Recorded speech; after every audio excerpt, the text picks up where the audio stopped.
Assalamu alaikum, dear students. Today we are going to start the most important chapter of second year. This chapter is alternating current. The chapter has its importance in terms of uh, majority of the SLO's questions can be asked from this chapter, and the chapter is important in terms of board papers. One of the most important point if I start this chapter is I should discuss the difference between the two types of currents that we have. One of the current is alternating current and the second current is direct current. Previously we were studying direct current.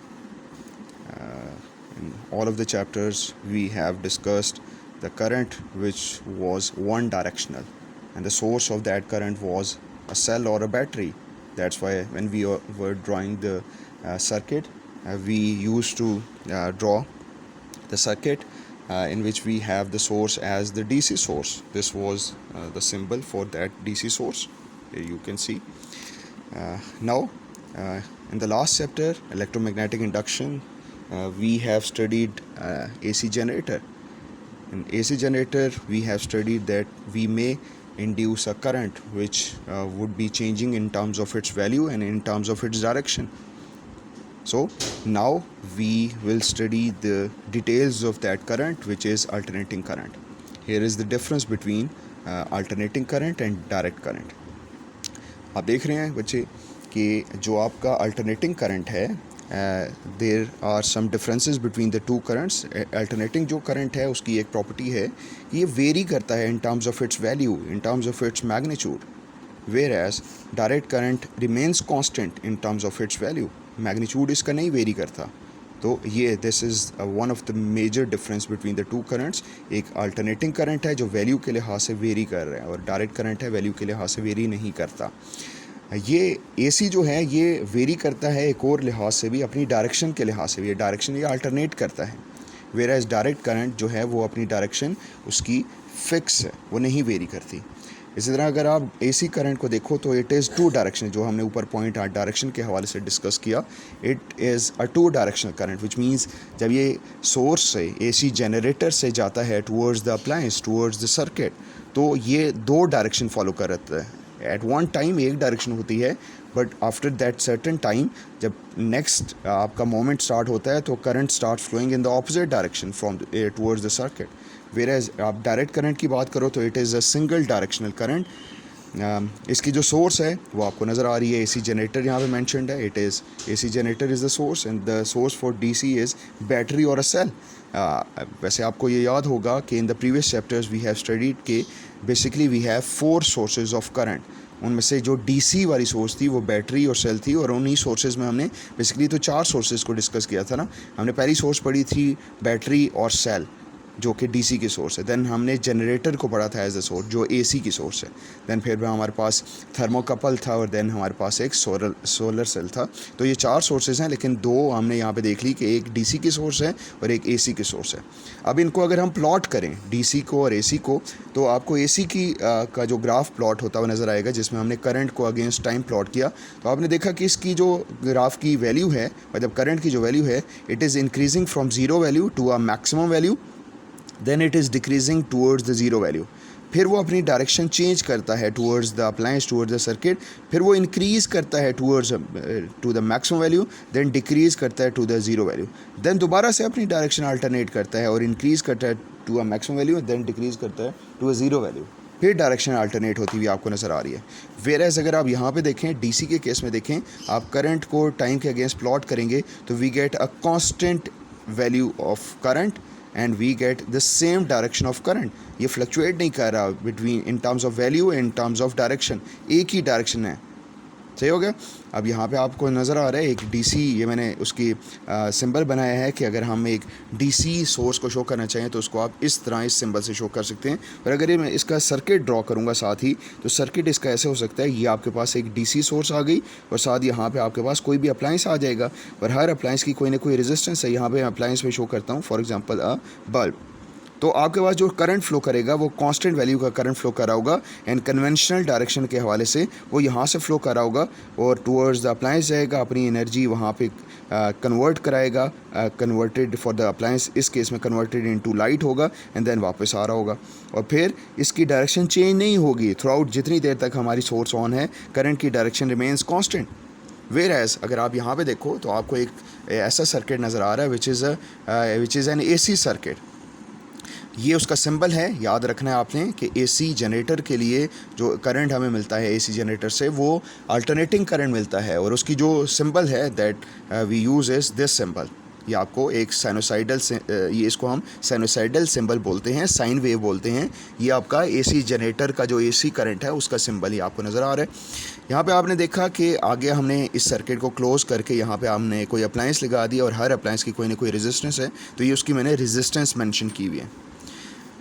आप सबको पता है कि AC generator के अंदर we have a coil which is rotating in a round in a circle, तो the time taken by that coil for a round is called as its time period.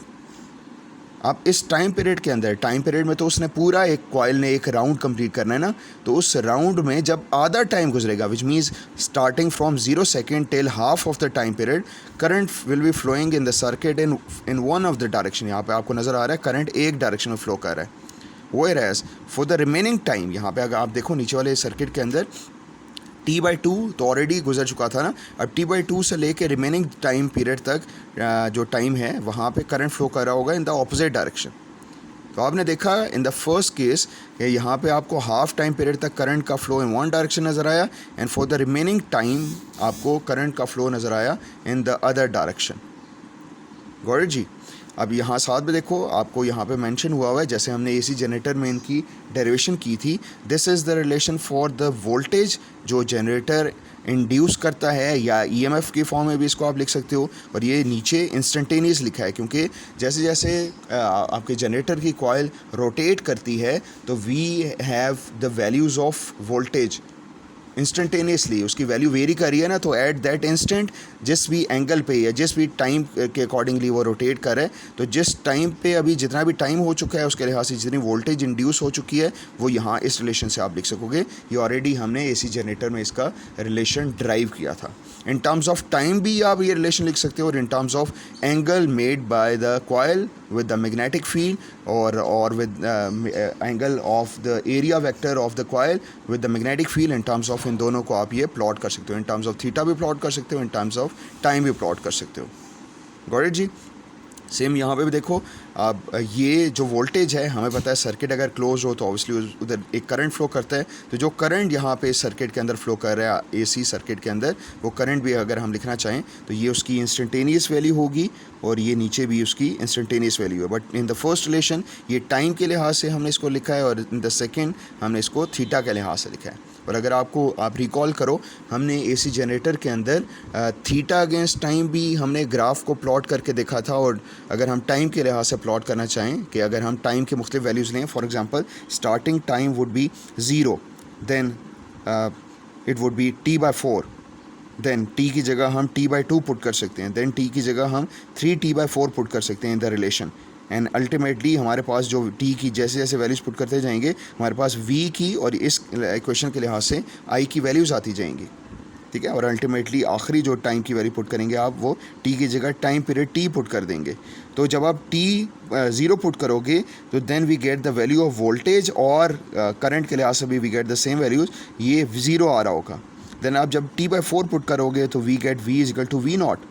Then T/2 जब put करोगे relation में तो आपके पास V की जो value आ रही होगी दैट वुड बी 0, और जब 3T/4 पुट करोगे तो we get the value of voltage comes out to be again V0 but with a negative sign, which means current and voltage are now moving, in fact current move कर रहा होता है, voltage तो नहीं move करती, current is moving in the opposite direction, which means we are getting the voltage also with the opposite polarity, minus V0 आ जाएगा, यहाँ पे माइनस साइन के साथ ही आ जाएगा।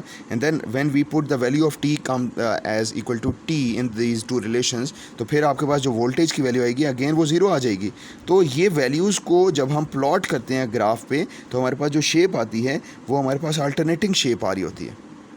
Got it. आप वोल्टेज के साथ भी ये चीज़ ले सकते हो और आप करंट के साथ भी ये चीज़ ले सकते हो। अभी मैंने यहाँ पे ये जो वैल्यूज़ ली हैं ये इन टर्म्स ऑफ मैंने टाइम अगेंस्ट टाइम और वोल्टेज को प्लॉट किया। आप थीटा के लिहाज से भी आप इनको प्लॉट करोगे तो we get the same type of graph and we get the same type of the same values in terms of either voltage, in terms of either current, same values हमें मिलती हैं। ठीक है। अब थीटा के लिहाज से आपने क्या क्या वैल्यूज़ लेनी है ऑलरेडी मैं क्लास के अंदर आपके साथ ये डिस्कस कर चुका हूँ। पहले आप थीटा ज़ीरो लोगे, जैसे आप टी ज़ीरो के ले रहे हो इस तरह थीटा को भी ज़ीरो लोगे तो then we get V is equal to zero. Then theta की next value starting value would be theta की 0 डिग्रीज़। देन सेकेंड आप यहाँ पे 90 डिग्रीज़ लोगे, फिर उसके बाद आप 180 डिग्रीज़ लोगे थीटा की वैल्यू, फिर उसके बाद आप 270 डिग्रीज़ लोगे थीटा की value, then we use 360 degrees. तो जो भी आप थीटा पुट करोगे we get the same values जो इससे पहले हमें यहाँ पे वोल्टेज की वैल्यूज़ मिली हैं। तो आइदर टी के लिहाज से we get the alternating voltage and then alternating current obviously, and theta के लिहाज से भी अगर हम यही वाली वैल्यूज़ पुट करते जाएंगे इंस्टेड ऑफ टाइम, अगर हम थीटा की वैल्यूज़ पुट करें तो we get the same values of voltage and current. Got it जी। तो ये बेसिक्स थी जो आज के चैप्टर में हमने डिस्कस करनी थी। कुछ चीज़ें और भी हमने डिस्कस की हैं आज की क्लास में, बट स्टूडेंट्स थोड़े कम थे तो ये मैंने एक वीडियो स्टूडेंट्स के लिए बना दी। I hope so this would be beneficial for you people. तो ऑब्वियसली क्लास आप रेगुलर लें और ये वीडियोस मैं बनाऊंगा, तो ये जो वीडियोस हैं ये आपके ग्रुप में शेयर हो जाएंगी और आपको ये मिल जाएंगी वीडियोस। तो obviously this would be helpful, और कोई भी आपके क्वेश्चंस हों तो यू मे आस्क मी। तो got it ji. I hope so this would be beneficial. Thank you very much. Allah Hafiz.